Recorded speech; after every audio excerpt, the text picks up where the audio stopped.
Hello, my name is Mordred Viking, and I'd like to welcome you to this stream of Hearts of Iron 4, where we are playing as the democratic Ottoman Empire. So previously, we were technically democratic, but honestly going a little bit more towards authoritarianism. Ataturk is gone, and the liberals have now taken over power, with the OHF, also known as the Authoritarian Democrats, falling massively from grace. And here's the parliamentary support modifier. Ooh, that's with only 20 deputies? Daily political power gain plus 0.05, recruitable population 5%, and then stability plus 5. So our stability is like 15 points higher than it was previously. Interesting. Okay, so we are currently completing the Imperial Institute for Technology, which will give us another research slot. We are then going to go and switch over to these over here, most likely multi-level democracy. Though, does this give us delegates? No, it doesn't. Deputies, rather. This one does. So if we distribute the Miriland, 30 deputies from the Conservatives join the opposition, 60 from the Arab Nationalists join us. 50 from the Conservatives join them, 30 from the Conservatives join them. However, this massively reduces unrest. Does that matter?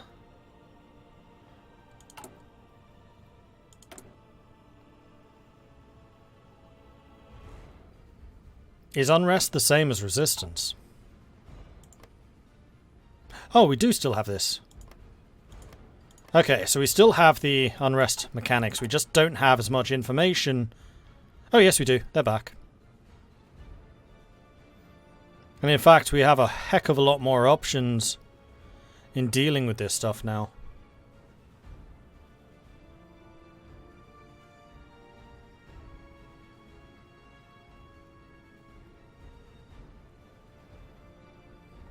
Conservative support is brittle at best. If their faction becomes malcontent, they may collapse the government and seize power for themselves.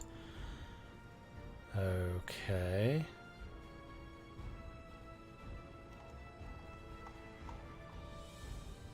So we do still have some political power which we can spend.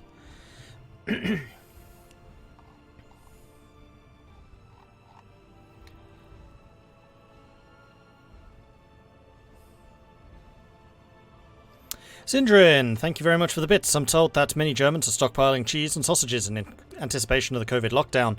Planning, in other words, for the worst case scenario. Yeah, I saw that one earlier. Where was that? Someone posted that. I forget where it was, though. Situated in the imperial capital of Constantinople, the Meclis Embusan, or the Chamber of Deputy Services, serves as the lower house in the Ottoman bicameral General Assembly, with deputies sent by all the vilayets in the empire. There is representation from the Gulf of Aden to Ardin, from Cyprus to Baghdad.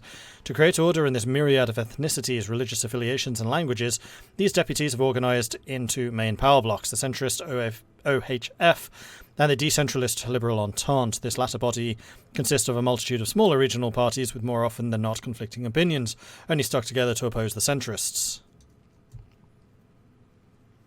And yeah, house support right now is massively against us. We're currently trying to get the DF on our side, which would lift us up to 87 versus 150. So still heavily outnumbered, but not as badly.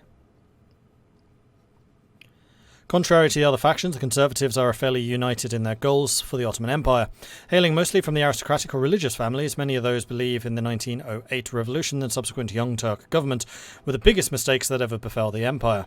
They grasp back to an era where everything was simpler, everything was more traditional, and where the morality of Islam was followed closer to the letter. Having closely worked with the deposed Sultan Abdul Hamid, their ideas are received fairly well amongst the large conservative and often illiterate Ottoman Muslim crowd, but are feared greatly by the various religious and ethnic minorities of the empire, who by no means share their love for the Hamidian era.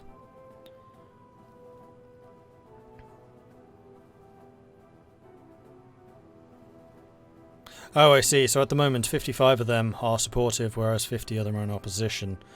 So is that what...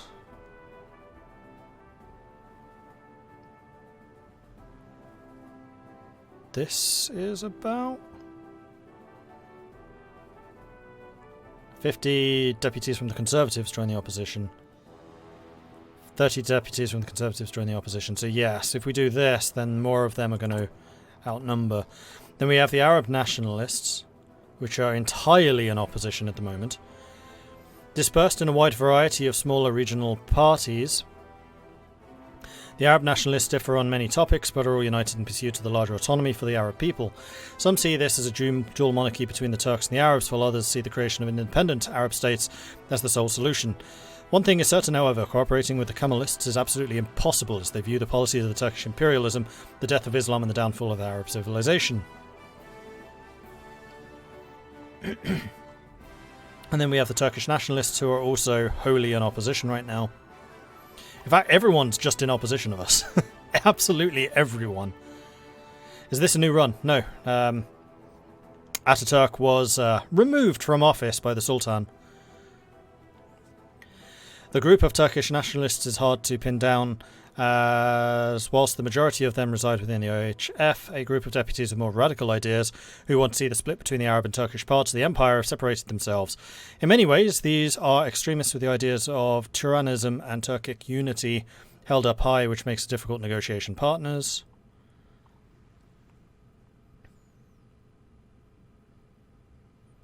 Far from united force, the independents represent a wide array of deputies and interest groups of the minority regions.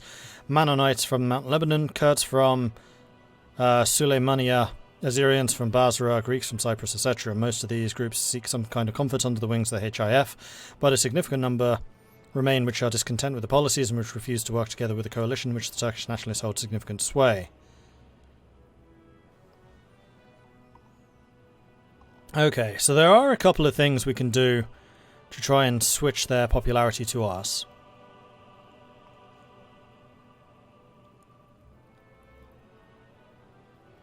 For example, this, which has no downside, costs us 4 civilian factories, but I'm kind of okay with that.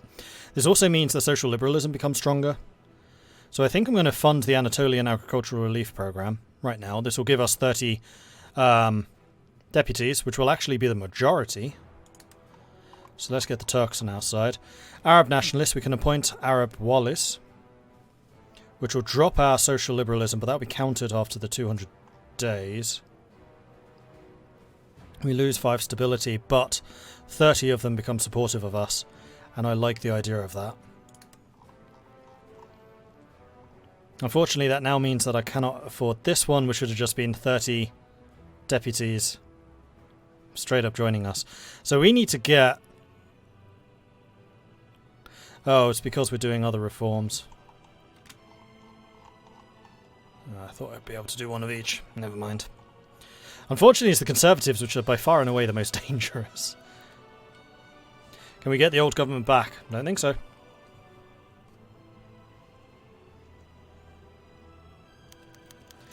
Sheriff al-Haidar passes away. Appointed by Iraid during the initial days of the Hejazi revolt, Ali Haidar Pasha of the Hashemite house has acted as the sheriff of the holy cities for almost 2 decades before his death earlier this week. As the need for office has been questioned repeatedly with most authority these days in the hands of Hejazi Wali, many are hoping to use this opportunity to not appoint a successor as much as end the tradition. Son of Ali Haidar and raised amongst the court in Constantinople, Abdul Majid Haidar would be his successor, but has shown little desire for the position, preferring the lively streets of the capital to the dusty hills of the Hejaz. So Medina and Hejaz unrest goes down. That's good. Are we having resistance issues? Bahrain.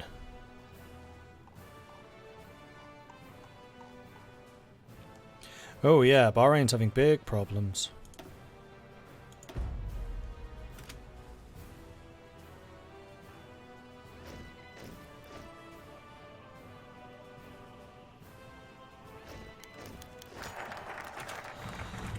Coalition talks with the DF. Although the centrists have been unable to gain the support necessary to form a workable coalition, we on our own do neither. The DF on Kazim Karabekir forms the key in this debacle, as its triumph as the ballots has grown the party substantially to the point where they can now crown themselves kingmaker. Kazim is very aware of this position and has been playing hardball with our party in an attempt to secure the position of Grand Vizier for himself. With the mind of the Sultan set on our own Sebahitin, however, he is now willing to negotiate a coalition. The price is high, however, as not only the Ministries of War and Finance will be given to his party, but also the Ministry of Foreign Affairs, which would ensure strong influence of his party on nearly all shapes of policy. So we lose 10% social liberalism. And all of our ministers have changed to liberals. That's fine. So we're technically the HIF, which is the social liberals, and we've just given a bunch of power to the DF, which are the market liberals. I mean, we're all a liberal entente, so fine. So daily political power gain plus 0.4, so he's not as good as the old one.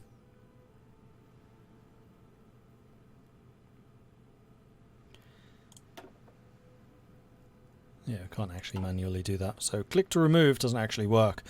Hussein is a military entrepreneur, so war support, production efficiency, and military factory construction speed goes up. So we have just lost a bunch of construction speed. And gained some political power, which I'm kind of okay with.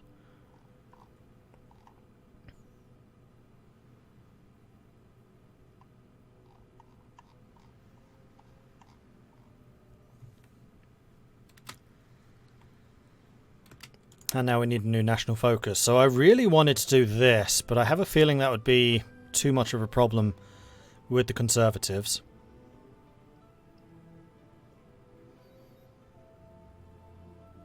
I like the idea of reducing unrest everywhere. Let's do the multi-level democracy.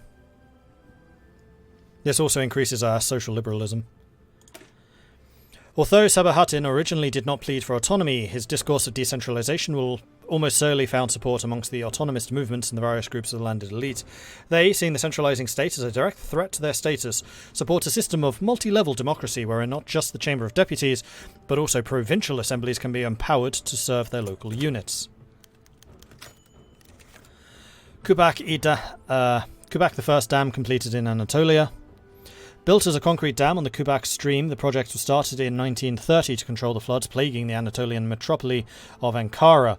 Measured at 25 metres, 82 feet tall, 900 metres, 3,000 feet long, and made of 120,000 metres cubed, 4.2 million cubic feet of concrete, and with the aggregate for the concrete derived from volcanic rock in nearby areas, it is regarded as an important leap in the engineering prowess of the Ottoman Empire.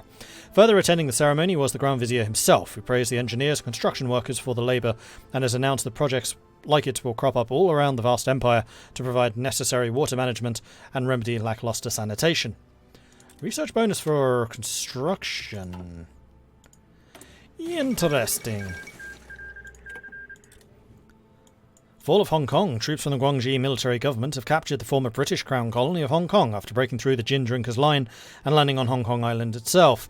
The situation soon became untenable for the defenders, and the governor surrendered in person at the Peninsula Hong Kong Hotel, where the Guangxi had established their headquarters.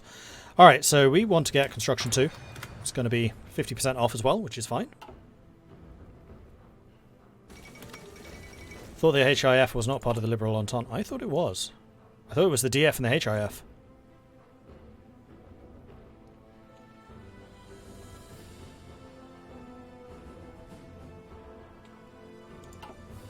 Standoff in America. A tense standoff has erupted in the United States as democratically elected President Huey Long fled to the city of New Orleans after being forcibly removed from his position by General Douglas MacArthur. From New Orleans, Long's supporters have declared MacArthur's government illegitimate, as have the northern supporters of the syndicalist Jack Reed, based in Chicago, and the Pacific governors under the leadership of Governor Frank Merriam. All have been given a deadline by General MacArthur of 30 days to either stand down or face arrest and execution. I see.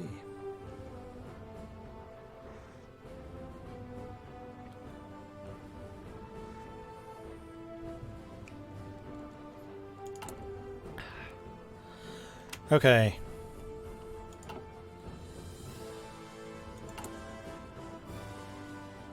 Alright, so we have a surplus of guns again, which is great. So I am going to queue up some more ships of the desert. Start getting 5 of them going. As that will get us to 40 divisions again.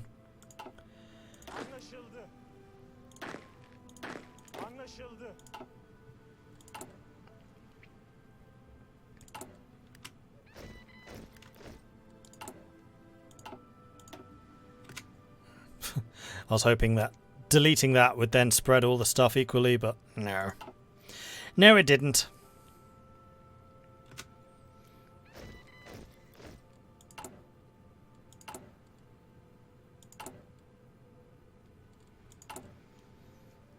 And how are the resistances now doing? You are still having huge problems. Oh, I see. It's because you have the very high unrest. Okay, so I think we're going to need to impose martial law on you. So Bahrain may well cause problems. Rise of the Voged. A few days ago, Lavrov Kornilov, Supreme Commander-in-Chief and President of Russia, passed away in his sleep.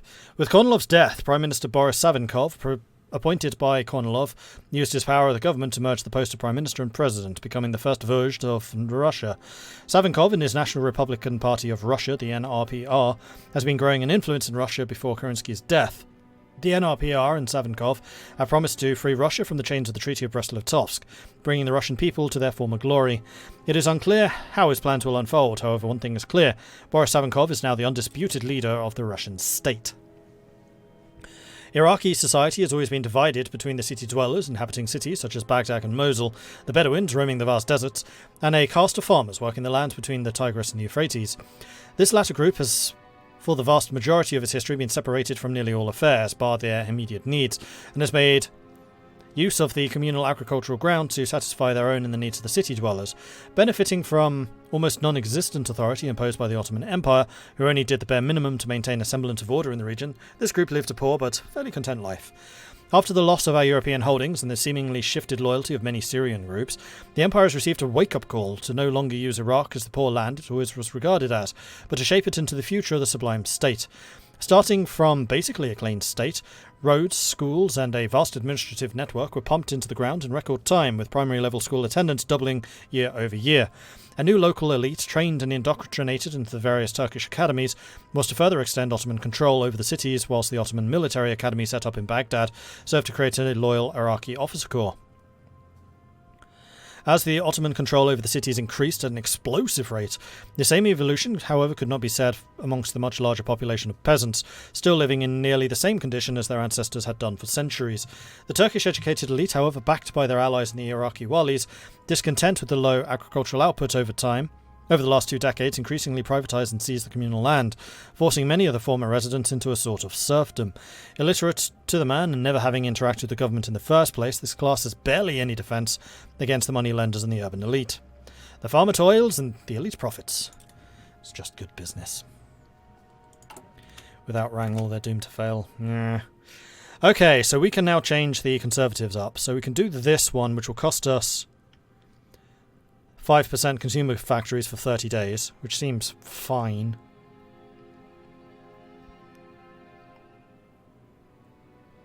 Yeah, I'd rather do that than lose more. So we now have a lot of supporters. So we can upset the... We can basically upset everyone except for the independents. Wait, these guys are new, aren't they? No, they're not. These are everyone else. These are the minorities. Okay. And yeah, our house support is exploding at this point. Excellent.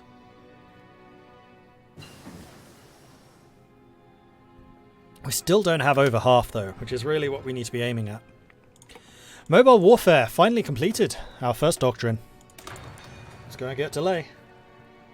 Unfortunately, we don't have the army experience to actually, create any motorized units. But they'll be there. They'll be ready. We'll have the equipment. We just need to then produce the unit. Hey, Crypt. And everyone else, of course. Hello, hello, hello. Hope you're all doing well.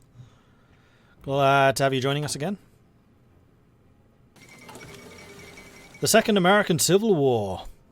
To those not in the know, it might seem like a crisis in the United States came out of nowhere, but experts agree that this was a civil war years in the making. Since the collapse of the New York Stock Exchange in 1925, the economy of the United States has been sluggish and mired in deep recession. Now, the United States have collapsed into an all-out civil war between the supporters of the federal government, the Combined Syndicates of America, right-wing American Union, and the remnants of the democratic rule in the Pacific States of America. Volunteers are pouring in from around the world to support one faction or another, with some characterizing the bitter ideological conflict as simply part of a wider global clash of ideals. The destiny of America is at stake. American forces depart the MOJ as America descends once more into civil war. Douglas MacArthur has given the order to recall all American active personnel from the Palestine to reinforce the home front. Having served as one of the most important partners in the international gendarmerie since its inception in 1920, the withdrawal of the United States has made its forces even now more thinly stretched than before. As the situation further deteriorates, German troops have been unwilling to fully retreat as public support in Germany for their involvement remains high. Johnny is marching home again.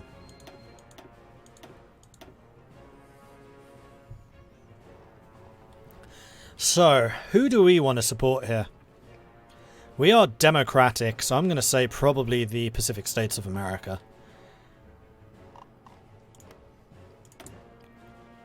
We will send you some volunteers. We can send you a volunteer. Okay, we'll send you a volunteer. So I'm going to need you to drop all of them except for one guy into a new unit.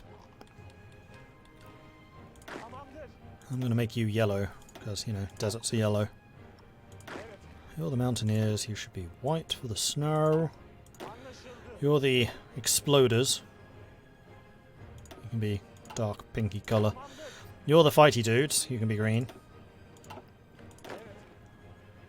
And then you're the Desert Corps, which will merge up with them again later on. Okay, so we are going to send volunteers under Farettin Pasha. And also air volunteers. We'll send you a volunteer. Salim, pack up. You're going to America. Camels in America back to their birthplace. Camels aren't from America.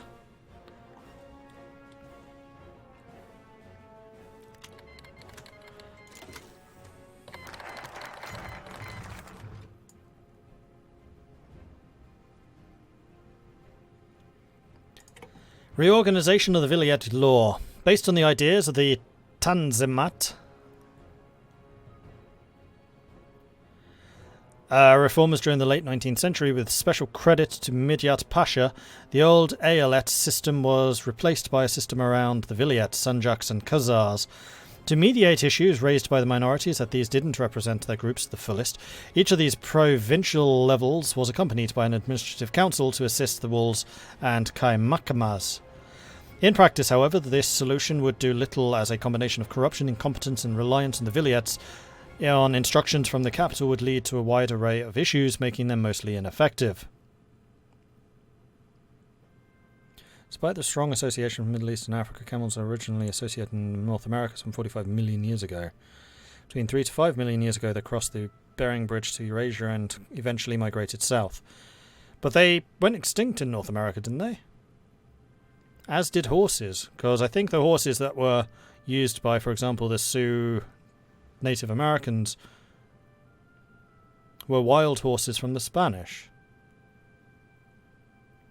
Horses originated in North America, crossed elsewhere, went extinct, and then came back with the Europeans. Ah, okay.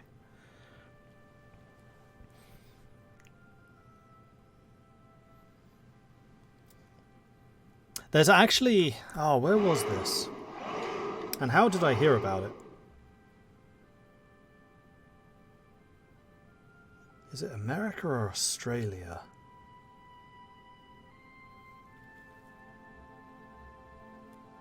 Because there's a region, I cannot remember if it's Australia or America, where camels are found now.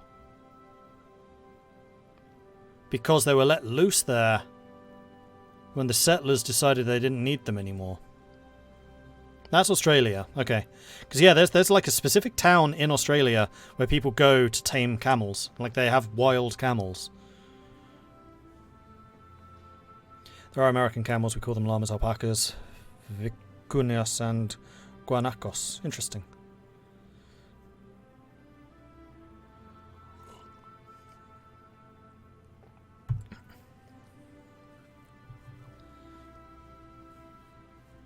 Wild hippos in Colombia. Yeah, I knew that one. Right, what was I doing? In an attempt to combat the inefficiency and increase the input of regular citizens in the governing of their immediate surroundings, the councils on the vilayet level will be expanded into full regional parliaments, which will serve under the federal government but have the power and ethno-religious diversity required to effectively cater to the issues posed by the vilayet. Furthermore, the sanjak level will be abolished to avoid unnecessary administrative bloat, but may be reinstated in specific vilayets if the provincial assembly deems it necessary.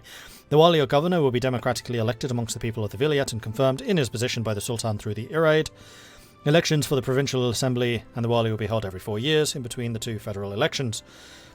A leap towards the future. Middle Africa declared war on Liberia. And we can do a thing. Can we do a thing? Are there any things? There are no things. Then we will not do the thing. Now we could redistribute the Miriland, which will get 60 Arab nationalists joining. How many are left? 56. That's basically going to be their full set, and we will have complete support amongst the Arab nationalists. Piss off the Conservatives, but we can bring the Conservatives back into line.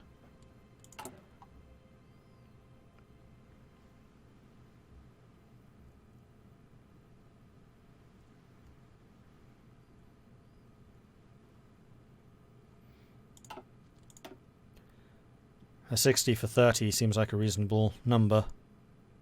And we can afford to lose 30, right? Yes. Because that's what this flipped. Then let's do it. Although the ideas of private land ownership were introduced into the Ottoman Empire during the 19th century and land distribution was performed, large parts of the empire still remain either state or direct royal property. This absence of private land tenure decreases production, which brings despotism since there is no cause for people to work, as the liberals believe that humanity needs freedom to succeed. We must open these lands to private individuals. Something is creaking. Stop that. Alright, let's try that. And then after this,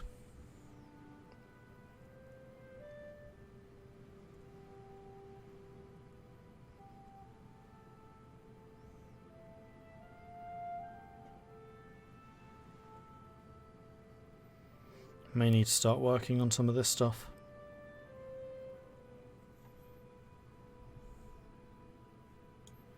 So this is going back into the international stage. If I can peacefully avoid the war, then I will do so. And we can modify our government. Is there anything that we wanted to get? Yes, there kind of was. We wanted the railroad company so we can get that infrastructure construction speed. Now, do I want to do this now? No, I think I'd like to keep about 200 political power in my back pocket just in case. Elections for the Provincial Assembly. Whilst the old administrative councils in the vilayets already had elections, many are in disagreement with the rules imposed on possible candidates. Only males 30 years or older, who paid a sum of 150 piastres in direct yearly taxes and who spoke the Ottomanish language, were to be considered for a position, and had to be selected by an electoral commission. This commission was made up of the Qazi Maduru, the Qadi, the Mufti and the Imam, Qazi scribes, religious leaders of non-Muslim residents. These would present a list of candidates to the next administrative level, who would remove a third of the candidates before moving up further to the next administrative level, who would again move a third. The final list would then be used to select council members who would serve the wali for 2 years before the new elections were held. The new system would open elections up to all Ottoman males aged 18 and above, with the age of candidacy at 30. Elected members would then directly serve in the provincial assembly. Some of the more progressive parliament members, however, are requesting that we extend the same rights to women, receiving great opposition from the Conservatives, who see this as an affront to the Caliph and by extension all of Islam, supported for once in this by their Christian counterparts. So we would lose a bunch of independence if we did this. However, we are just 5 days in, so we can cancel you. I should probably make those uncancelable. And we're going to, well, we should do this to a vote. So it is possible, without fracturing the country, to bring in women's suffrage. If we do them, only the males can vote, then we'll go straight back to the whatever it was called. Otherwise, we'll just select something else. We'll go back to the Miriland.